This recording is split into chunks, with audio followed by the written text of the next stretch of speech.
साल था 1919। भारत आज़ादी की दहलीज पर खड़ा था, लेकिन अंग्रेज़ों की बेड़ियां अब भी हमारे गले में थीं। पंजाब का अमृतसर, वो धरती जो अपनी रूह में बहादुरी और बलिदान को समेटे हुए थी।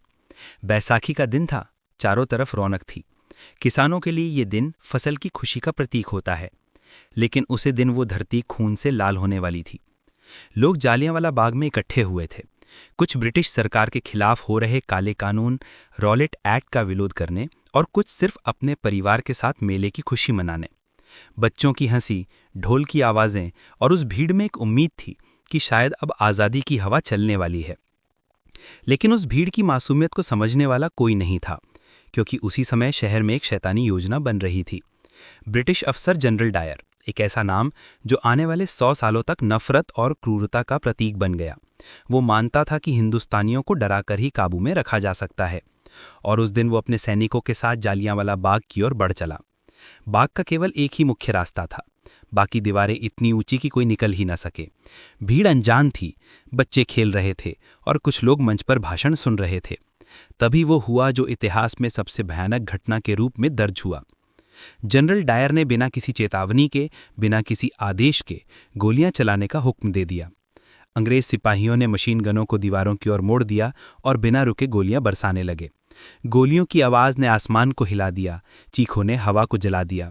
लोग गिरने लगे, बच्चे अपनी माँओं से चिपक कर चुप हो गए, और जो भागने की कोशिश करता वो दीवारों से टकराकर वहीं ढेर हो जाता।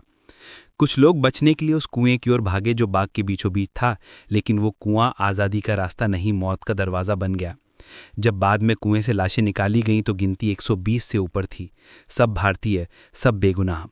लगभग 10 मिनट तक 1650 गोलियां चलीं। जब गोलियां रुकी तब वहां बस सन्नाटा था। चारों तरफ लाशें बिखरी थीं, जमीन लाल थी और हवा में सिसकियां तैर रही थीं। जनरल डायर बिना पीछे देखे चला गया, उसे जरा भी अफसोस नहीं था। बाद में जब उससे पूछा गया कि उसने चेतावनी क्यों नहीं दी, तो उसने कहा कि अगर मेरे पास और गोलियां होती तो मैं और चलवाता। लेकिन वो नहीं जानता था कि उस दिन उसने सिर्फ गोलियां नहीं चलाई थीं, उसने पूरे भारत के दिल में आग जला दी थी। उस बाग की मिट्टी ने गवाही दी, उस खून ने कसम खाई कि अब भारत कभी झुकेगा नहीं। वही घटना थी जिसने नौजवानों के सीने में बगावत की लौ भड़का दी।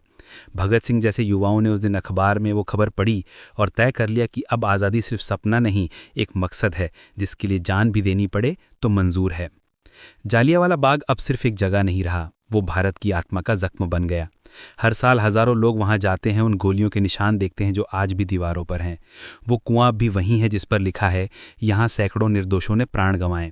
शाम के समय जब सूरज की आखिरी किरणें उस बाग की दीवार पर पड़ती हैं तो लगता है जैसे वो हर रोशनी शहीदों के नाम का दीपक बनकर चलती है। कहते हैं वक्त सब कुछ बदल देता है, लेकिन कुछ निशान कभी नहीं मिटते। जालियांवाला बाग के वो निशान आज भी हमें याद दिलाते हैं कि आज आज़ादी हमें कितने दर्द, कितनी कुर्बानी और कितनी चीखों के बाद मिली है।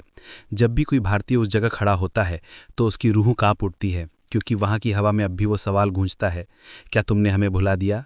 और हम हर बार जवाब देते हैं, नहीं, हम नहीं भूले, तुम्हारे लहू से ही तो ये मिट्टी आज़ाद हुई।